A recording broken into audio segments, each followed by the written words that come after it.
Всем привет, я Ксения, и у меня нашли лимфому Ходжкина. История эта удивительная, некоторые события происходят прямо вот в последнюю секунду. Итак, была я абсолютно здоровым человеком, ничего не беспокоило. Переехали мы с семьей из Москвы в Черногорию, привыкала к новой стране и новому быту, ребенка только отправила в школу. Попал он в новый коллектив, был он там единственным русским в классе. Взяли его в школу, а Боровок, так у них называется ВНЖ, сказали, что ну, когда получите, донесете, мы все понимаем. Все-таки же из-за СВО здесь очень большой наплыв из России и Украины. И все пытаются оформить как раз ВНЖ. Почему я делаю на этом акцент, расскажу чуть позже. Значит, сходила я на родительское собрание, поняла, что срочно нужно учить язык, записалась на языковые курсы, проходила пару месяцев, а потом понеслось. Я заметила, что стала как-то очень быстро уставать. Пару дел сделаю и прилягу на полчасика. Но не обращала на это внимания, списывала на то, что устаю, потому что мозг адаптируется. Все-таки как минимум по 4 часа в день надо язык учить. Еду в машине, а на плечах будто мешок с картошкой. Потянусь, вроде отпускает. Решила, что продула и пропила антибиотик. Спина болеть перестала, но одним днем лимфоузлы повыскакивали на шее, как шишки. Просто сижу и чувствую, что что-то на шее пульсирует. Подошла к зеркалу, смотрю, а она прям как будто вот в шишках вся какая-то неровная. Больше меня ничего не беспокоило. Я опять же решила, что это аллергия, потому что началась весна в Черногории, все цветет, здесь растений 100-500 видов. То есть на каждом метре какие-то новые растения незнакомые, они все цветут, и многие из них ядовитые. В общем, списывала на аллергию. Ждала, когда мне выдадут ВНЖ, чтобы обратиться в клинику государственную, потому что чувствовала, что все-таки что-то не то. Ну, а из-за наплыва, как я сказала, русских в страну, срок готовности все переносился и переносился. То есть еду получать, говорят, не готово, приходите там через неделю. И вот в пятницу узнаю, что он готов. В понедельник рано утром снова сдала кровь в частной клинике. Подруга с медицинским образованием написала, что сдать, ну, потому что мы все-таки пытались понять, какой-то диагноз поставить. После этого я пошла получать Боровок. Стою в очереди и понимаю, что еле держусь на ногах. Пока мне его выдавали, я уже на стойку оперлась локтем, голову придерживаю и просто секунды считаю, что сколько я еще смогу продержаться. Только я получила его, сразу же бегу к стулу, первому, какой увидела, сажусь, пытаюсь прийти в себя. Вижу мужчину, который в очереди стоял за мной, он уже тоже получил свой Боровок, стоял и разговаривал по телефону. Когда он положил трубку, я подошла к нему и говорю: помогите мне дойти до машины, у меня кружится голова. Пока мы шли, уже пришлось на лавочку присесть, а идти надо было 200 метров. Он спрашивает, что с тобой? Я говорю, я утром кровь сдала, мне кажется, из-за этого. В общем, он боялся, как я поеду, но я убедилась, что сейчас посижу немножко в машине, попью водички и уже доеду, да и ехать мне нужно было минут 10. Вот. А дома я уже поняла, что задыхаюсь. Я не могу и 10 метров пройти, я задыхаюсь. Я не могла лечь, только сидела из-за дикого кашля. И ночь и не спала ни минуты, потому что просто не могла лечь, а сидя заснуть было очень сложно. И вот утром я, значит, беру свой Боровок и еду в больницу. Приезжаю в больницу, там видят, что я еле хожу, задыхаюсь. Показываю анализы крови, там высокие моноциты и соя. Ну, это вроде о воспалении говорит. В приемной разводят руками, отправляют к гематологу. Гематология есть только в Подгорице. Это около часа езды. Поехали в Подгорицу. Кстати, это мы по привычке говорим Подгорица, но они ее называют Подгорица. В клинику, опять же, под ручку задыхающийся, меня заводит муж. Очень оперативно отправляет нас в кабинет гематолога. Общаемся с ним на очень корявом черногорском, что я успела выучить за пару месяцев. Он пожал мне руку, сказал, что главное, что мы друг друга поняли. Уроки языка прошли не зря. И дал он мне направление на госпитализацию в больнице в моем городе. Там было написано, что нужно провести биопсию как можно скорее и какие лекарства прокапать, ну, чтобы снять какие-то вот симптомы, чтобы я могла хотя бы нормально ходить и дышать. Возвращаемся в Барскую больницу. Мы живем в городе Бар. Там часа 3 ожидания, и все-таки меня госпитализируют. Все там делают ужасно медленно. Меня из палаты не выпускают, никто из врачей ничего не знает. Просила мужа помочь разобраться, что вообще мне тут делать. Врач-хирург и муж договорились, чтобы утром следующего дня, в день операции, муж ждал в коридоре. Врач вынесет ему баночку с лимфоузлом, и муж отвезет ее в лабораторию в Подгорицу. Черногория маленькая страна, размером, наверное, с Московскую область. Самый крупный медицинский центр находится в Подгорице. Там и лаборатория, и гематолог, и другие врачи. А в областных больницах могут помочь с переломом, простыми операциями, укол поставить, УЗИ, ничего более сложного. Отдав мужу биопсию и отпустив меня в палату, так как операция была под местной анестезией, хирург созвонился с гематологом, я думаю, чтобы просто спросить, что мне дальше вообще с ней делать. И уже через час после биопсии я оказываюсь в карете скорой помощи, и меня везут в Подгорицу. Пишу мужу, он находится там же, сдал в лабораторию лимфоузел и сказал, что будет меня ждать. И когда уже приехали, и скорая стояла в очереди, я отправила ему геолокацию. Она ведь с точностью до 5 метров, и он нашел нашу скорую и зашел. А прямо в это время, снова совпадение, мне приходит результат анализа на бета-2 микроглобулин. Его я сдала перед получением Борова КВНЖ. И он в 2 раза выше нормы. Читала, что он повышается при раке, при почечной недостаточности, при воспалении или инфекциях. Первое я сразу отбросила, думала, что непонятная инфекция у меня, вот и все. Здесь все анализы тебе присылают в мессенджер. И уже если потом они тебе потребуются, то можно заехать в клинику и тебе их распечатают.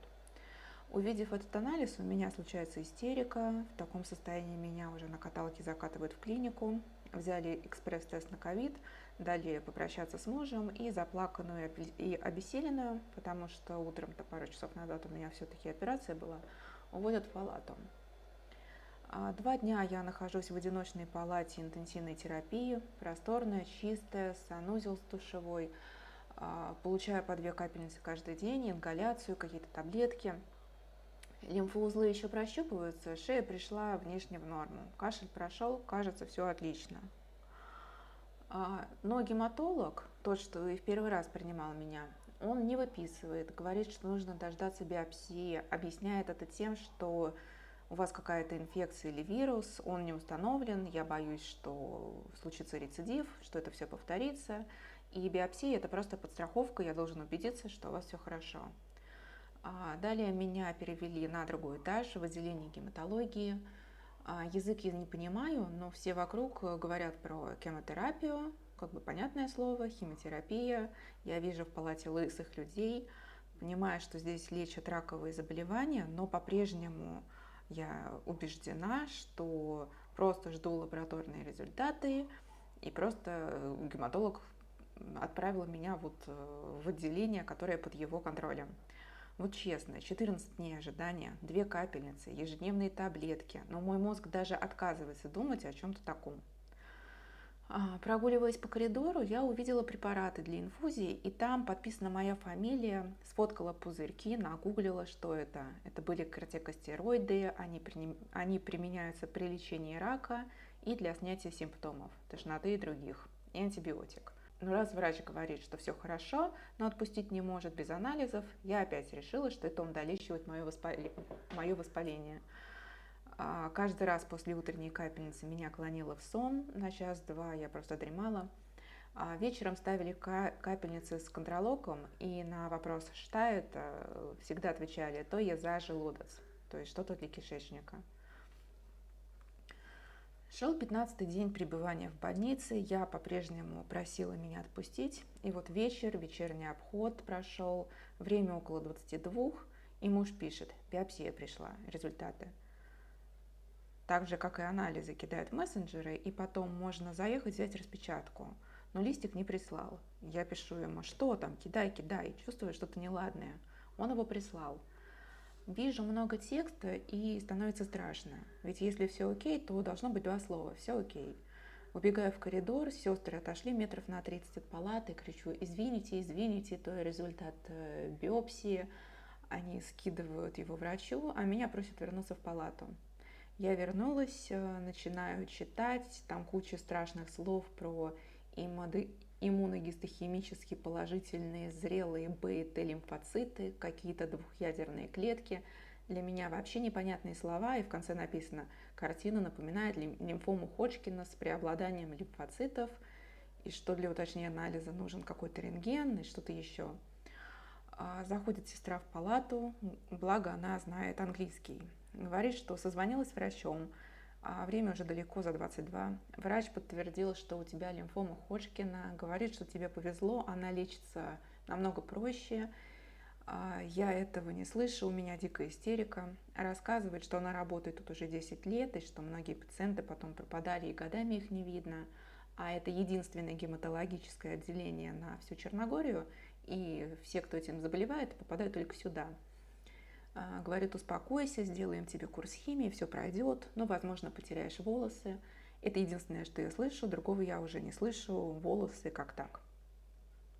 Понимая мою истерику, она мне предложила покурить и психолога вызвать на утро, но я попросила просто дать мне побыть в тишине в палате, собраться с мыслями. Ночью они заглядывали несколько раз в палату, но я не спала и просто проревела всю ночь. Также ночью устроила перестановку в палате. Она двухместная, но там была одна. Кровати, шкафчики, тумбочки, все бесшумно переставила. Почти все имели колесики, так что несложно это было. В общем, отвлекалась как могла и пыталась собраться вообще с мыслями. Уже думала, что я скоро умру, и с жизнью прощалась. В 7 утра, удивительно, почему так рано, в палату зашел мой врач, гематолог. Я зареванная, глаза опухли, еле моргаю. И говорит, что сразу, как увидел меня, понял диагноз, но не хотел пугать и медленно лечил меня все эти 2 недели.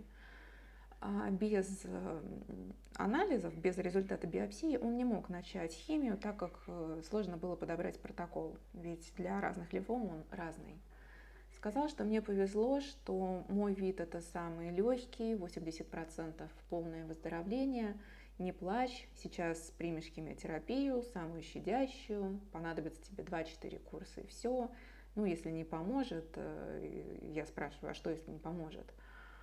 И ведь если вляпалась, то наверняка вляпалась по полной. Он говорит: ну тогда может быть 6, может быть лучи, он сказал. А волосы, спрашиваю я. Мне бы и в мысли не пришло, что я могу облысеть, но медсестра ночью проронила такие слова. Врач ответил, что я их потеряю, что он выпишет мне парик, но что это мелочь, что уже через год после лечения можешь хоть ребенка заводить, не переживай. Это было в 7 утра, к обеду уже была закончена химиотерапия, и с выпиской, направлением на выдачу таблеток, парика я поехала домой. В баре зашли в Дом здравия, поликлинику дома по-нашему. Там по больничному листу оформили онлайн-рецепт, по нему в аптеке выдают все таблетки. За париком сказали ехать в фонд здравия. В фонде за 10 минут выдали одобрительный листик и сказали, в какой магазин ехать, тоже в Подгорице. Там я выбрала парик, отдала им этот листик, деньги за парик магазин истребует с фонда. И я еще толком не понимала и не смирилась с тем, что со мной произошло. После химии дома началась адская диарея. 2 дня я жила в туалете, это усиливало депрессию. Как, что, почему это все со мной. Но как только живот прошел и силы вернулись, взяла себя в руки, стала разбираться, в какое говно вляпалась, нужно врага знать в лицо. В выписке написано, что химиотерапия АБВД и перечень лекарств и дозировок. На моем канале уже есть видео о АБВД химиотерапии, что выливают, как это работает, зачем нужен каждый компонент. Разобралась, что за таблетки нужно пить и зачем они нужны. Об этом уже тоже есть краткий ролик. Через 2 дня еду на вторую химию 2-го курса. О побочках и самочувствии после каждой из химий тоже есть видео на канале. И далее будет первый ПЭТ. Перед прошлой, 3-й химией врач сказал, что на ПЭТ отправит меня в Стамбул. Оказывается, в Черногории распространено отправлять пациентов в другие страны для лечения и обследований. Оплатит все тоже фонд здравия, так же, как и парик. Немного страшно, потому что ПЭТ, дословно от врача, покажет, сколько еще делать вливаний. Главное настроиться на позитив, отвлечься, найти занятия, и лечение будет проходить быстрее и спокойнее для нервной системы. Я вот YouTube-канал завела, буду благодарна за лайки, подписки, мотивирует снимать новые ролики. Всем спасибо и не болейте.